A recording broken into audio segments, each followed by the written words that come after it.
Porque todos nós passamos por dilemas. Eu hoje, no mercado fitness aqui que eu atuo, ô Ninja, tá agora uma época de canais de fofoca, que usa a tua imagem, capa polêmica e uma indireta para que as pessoas, a polêmica, a maldade vende muito. Exatamente. E eu tô ali na maioria das capas. Também. Na maioria das capas, sempre usando a minha imagem e muitas vezes por uma negatividade. Ouvir a forma prática, porque você é prático de como você não permite que essa negatividade te atinge, me fortalece. Então esse podcast aqui, que nós estamos fazendo para todo mundo, para 5 milhões de inscritos no meu canal, esse podcast que você fez para mim. Então é a forma prática e objetiva com que você lida com negatividade. Se é prático e objetivo, não tem filosofia contigo. É pá, bola, acabou.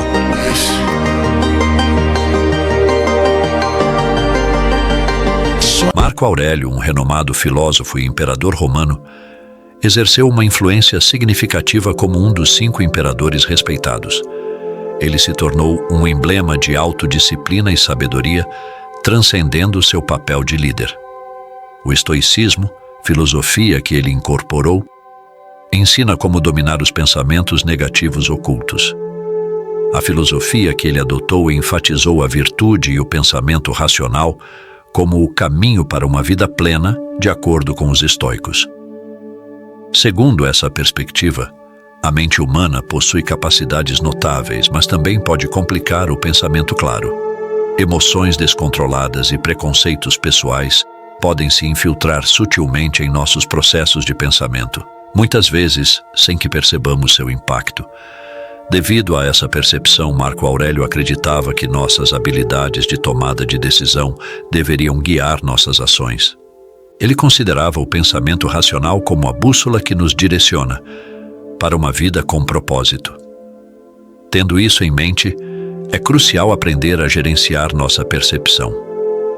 A crença de que nossa percepção molda nossa realidade, como Marco Aurélio certa vez aconselhou, implica que se escolhermos não perceber o mal, não nos sentiremos prejudicados. Ao reformular nossos pensamentos, podemos mitigar as preocupações e nos concentrar no que está sob nosso controle. O reenquadramento, uma técnica que muda nossa perspectiva, nos permite ver situações, pessoas e relacionamentos de diferentes ângulos. Por exemplo, suponha que você tenha investido muito tempo e esforço para iniciar um negócio, mas não alcançou os resultados esperados ou percebeu que o sucesso exigia ainda mais esforço inicialmente. Pode surgir frustração ou desapontamento. No entanto, ao reformular seus pensamentos, você pode interpretar a situação como uma oportunidade de construir resiliência e aumentar a determinação para seguir em frente. Mudar sua perspectiva ajuda a reconhecer o progresso feito e a experiência adquirida, aliviando os sentimentos de fracasso e promovendo o crescimento e a realização pessoal. É crucial lembrar que nossa percepção inicial de uma situação é apenas uma maneira de vê-la. Quando abrimos nossas mentes para outras possibilidades, não estamos ignorando a realidade, mas adotando uma atitude mais positiva que permite uma melhor tomada de decisão. Exercitar o controle emocional é essencial. Pare de permitir que suas emoções substituam seu pensamento racional. Evite ser hipócrita, egocêntrico ou irritável, pois essas palavras destacam a luta constante entre o pensamento emocional e o pensamento racional que enfrentamos diariamente. Considere as inúmeras decisões que tomamos e com que frequência nossas emoções as influenciam. Para navegar na vida de forma eficaz, Marco Aurélio enfatizou a importância de dominar o controle emocional. Esta prática não envolve suprimir emoções, mas sim aprender a nos separar delas. Implica estar no comando de nossas respostas, em vez de deixar que as emoções nos controlem. O estoicismo oferece uma ferramenta para pensar com mais clareza, levando a uma melhor tomada de decisão. No entanto, e quanto a sentimentos ou intuição?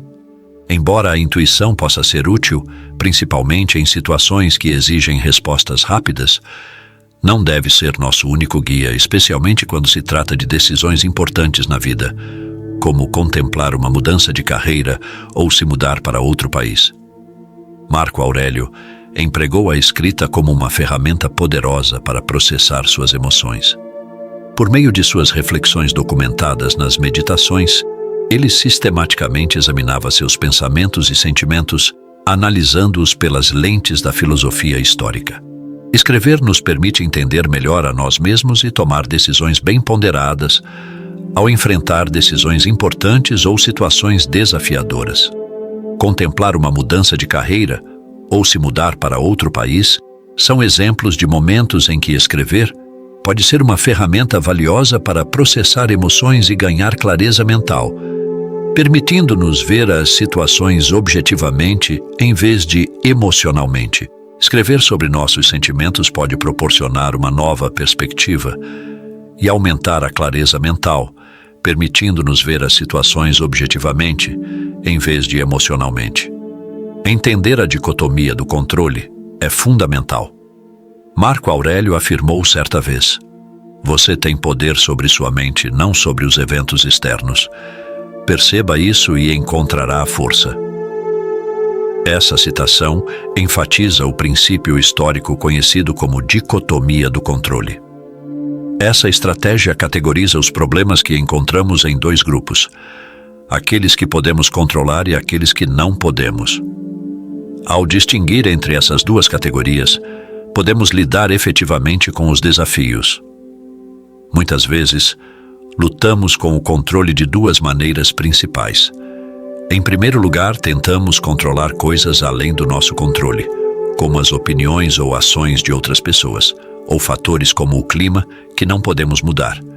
Quando tentamos controlar esses elementos, inevitavelmente falhamos, levando a sentimentos de impotência, frustração e raiva.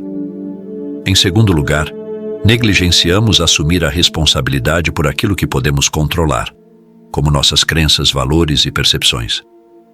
Ao não focar nossa energia em influenciar esses aspectos, nos tornamos incapazes de seguir em frente com nossos problemas, resultando em um sentimento de estagnação e na adoção de uma mentalidade de vítima. Viktor Frankl, em seu livro Man's Search for Meaning, sugere que quando não podemos mudar uma situação, somos desafiados a mudar a nós mesmos. Uma vez que aprendemos a diferenciar entre o que podemos e o que não podemos controlar, o sofrimento se torna uma escolha. Se temos controle e podemos influenciar um resultado, devemos agir. No entanto, se uma situação estiver além do nosso controle, não há necessidade de nos preocuparmos. Muitos de nós frequentemente lutamos com a ideia de perfeição, o que pode nos impedir de iniciar ou concluir tarefas. Marco Aurélio coloca isso em perspectiva ao afirmar: "Não espere a perfeição da República de Platão." Esperar pela perfeição geralmente leva à estagnação e não ao progresso. Tendemos a hesitar antes de tomar decisões importantes ou agir, acreditando que existe uma escolha perfeita ou uma maneira perfeita de proceder. Consequentemente, acabamos paralisados, esperando por uma perfeição inatingível. A perfeição é um conceito subjetivo, e o que parece perfeito para uma pessoa pode não ser perfeito para outra. Perseguir constantemente um ideal é vazio e subjetivo, muitas vezes levando a um sofrimento desnecessário, pois estabelecemos expectativas irrealistas e colocamos pressão excessiva sobre nós mesmos. Em vez disso, quando priorizamos o progresso, trabalhamos em direção a metas alcançáveis e objetivas, capacitando-nos para agir e seguir em frente. Isso não significa abrir mão de padrões elevados, mas sim reconhecer o valor de cada passo em direção ao nosso objetivo. Pense no obstáculo como o caminho ou impedimento à ação. Fazer avançar a ação. O que fica no caminho torna-se o caminho. Esta citação destaca a prática histórica de transformar a adversidade em uma vantagem.